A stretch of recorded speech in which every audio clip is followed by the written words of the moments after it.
Napansin mo ba ito? Kakakuha mo lang ng sahod, pero parang wala pang isang linggo na bawasan na agad ang pera mo. Hindi ka naman bumili ng malaking bagay. Wala kang biniling bagong phone, wala kang biniling TV. Pero somehow, parang may nawawalang pera sa wallet mo. Isang milk tea dito, isang online checkout doon, isang coffee habang nasa mall. At bago mo pa mapansin, naubos na ang budget mo. Ang mas nakakatakot, maraming Pilipino hindi alam na impulse buying na pala ang sumisira sa finances nila. Sa video na ito, pag-uusapan natin, bakit nangyayari ang impulse buying, bakit hindi ito napapansin ng karamihan, at paano mo ito makokontrol para mas maraming pera ang maiipon mo bawat buwan. At may ibabahagi rin akong simple technique na ginagamit ng maraming financially disciplined people para maiwasan ito. So make sure panoorin mo hanggang dulo. Hi guys! Welcome sa Shan Invest. Kung gusto mong matutunan kung paano mag-ipon, mag-invest, at magkaroon ng mas magandang financial future kahit normal na sahod lang, nasa tamang channel ka. Dito pinag-uusapan natin ang mga practical na money habits na talagang nangyayari sa everyday life ng mga Pilipino. Bago tayo magpatuloy, may gusto akong itanong sa inyo. Ano ang pinakahuling bagay na binili mo na hindi mo talaga planong bilhin? Coffee ba? Online checkout? Milk tea? O random shop? Comment mo lang sa baba. Binabasa ko lahat ng comments at ipipin ko ang pinaka-relatable na comment. At baka ikaw pa ang ma-feature sa next video. So comment ka lang, ano nga ba ang impulse buying? Ang impulse buying ay isang simpleng concept. Ito yung pagbili ng isang bagay ng hindi mo planado. Hindi mo siya nilista, hindi mo siya pinag-isipan, bigla mo lang siyang nakita at naisip mo, okay lang, mura lang naman. Halimbawa, nasa mall ka.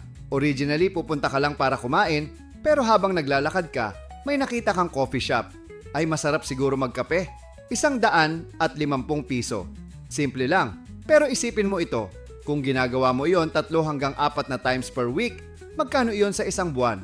Roughly, 150 pesos beses 16 na times, that is 2,400 pesos. Sa coffee pa lang. Hindi pa kasama milk tea snacks, random online checkout sale items.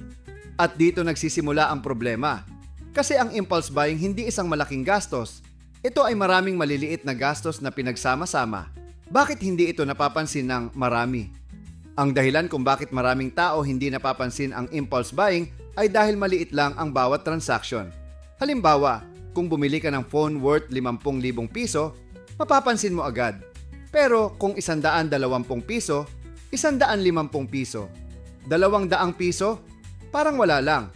Pero ang hindi napapansin ng marami ay ang tinatawag na micro-spending.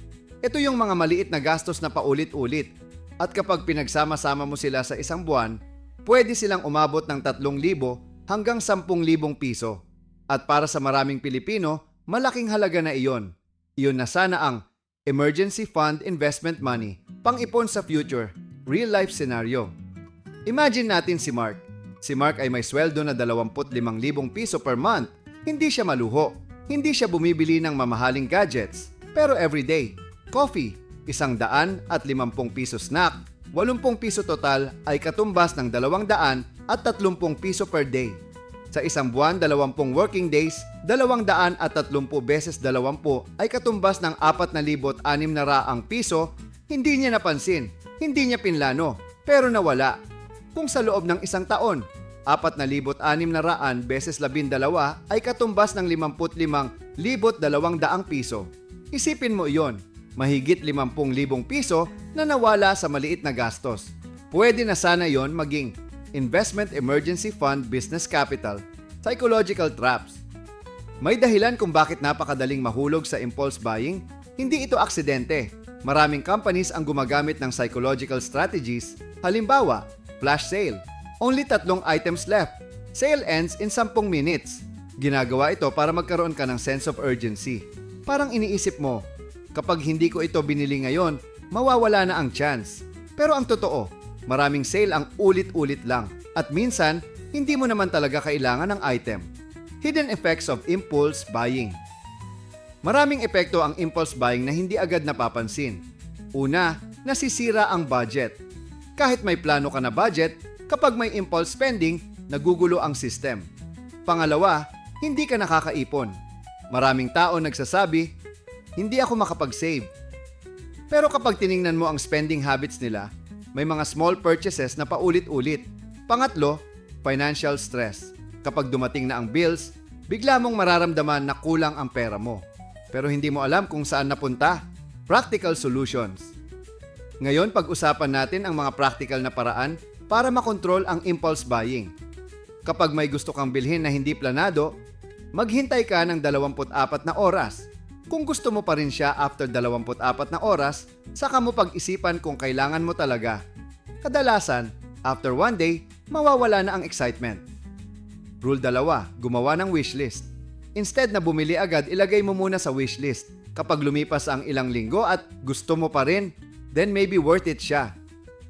Rule 3, magkaroon ng fun budget. Huwag mong iban totally ang impulse spending. Maglaan ka lang ng small fun budget. Halimbawa, 1,000 piso per month. Kapag naubos na yon, stop spending. Rule 4, track your spending. Isa sa pinaka-powerful na habit ay expense tracking. Kapag nakikita mo kung saan napupunta ang pera mo, mas nagiging conscious ka. The big mindset shift. Ang pinaka-importanting pagbabago ay mindset. Instead na isipin, mura lang naman. Simulan mong isipin, worth it ba ito sa long-term goals ko? Halimbawa, ang 150 piso na coffee ngayon, pwede sana maging investment tomorrow. Ngayon gusto kong malaman ang experience ninyo. Ano ang pinaka-common na impulse buy mo? Coffee? Shopee checkout? Milk tea? Random gadget? Comment mo lang sa baba ay na binabasa ko lahat ng comments at ipipin ko ang pinaka-relatable na comment. At baka ikaw pa ang ma-feature sa next video. So comment ka lang. At kung may kilala kang friend na laging sinasabi, hindi ko alam kung bakit wala akong ipon, i-share mo sa kanila ang video na ito. Baka makatulong ito sa kanila na ma-realize kung saan napupunta ang pera nila. Tandaan mo ito, hindi mo kailangan maging milyonaryo, hindi mo kailangan magkaroon ng malaking negosyo, at hindi mo kailangan kumita ng sobrang laki para lang maging financially disciplined. Sa totoo lang, karamihan ng pagbabago sa finances natin nagsisimula sa maliliit na habits araw-araw. Yung mga simpleng decisions tulad ng kung bibili ba tayo ng bagay na hindi naman kailangan, kung mag-iipon ba tayo kahit maliit lang, kung pipiliin ba natin ang long-term goals kaysa sa short-term excitement. Dahil ang totoo, ang maliit na habits kapag ginagawa mo araw-araw, nagiging malaking resulta sa future. Yung 100 piso na natipid mo rin ngayon, kapag ginawa mo iyon consistently, pwede na itong maging thousands or even tens of thousands sa loob ng isang taon. At iyon ang gusto nating mangyari. Unti-unti, step by step, mas maging maayos ang relationship natin sa pera. Kung may natutunan ka sa video na ito, kahit isang idea lang, malaking bagay na iyon.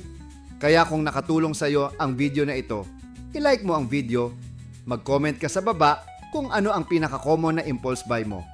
Coffee ba? Online checkout? Milk tea? Random sale items? Gusto kong malaman ang experiences ninyo. Binabasa ko lahat ng comments at ipipin ko ang pinaka-relatable na comment. At baka ikaw pa ang ma-feature sa susunod nating video, kaya huwag kang mahiyang mag-share ng experience mo. At kung gusto mong matuto pa tungkol sa pag-iipon, pag-i-invest, pag-build ng passive income, at kung paano mas maging smart sa pera, mag-subscribe ka sa Sean Invest at i-turn on mo na rin ang notification bell para hindi mo ma-miss ang mga susunod na videos. Goal ng channel na ito na tulungan ang mga ordinaryong Pilipino na magkaroon ng mas magandang financial future kahit nagsisimula pa lang. Maraming salamat sa oras mo sa panonood ng video na ito. Ingat lagi at magkita tayo sa next video ng Sean Invest.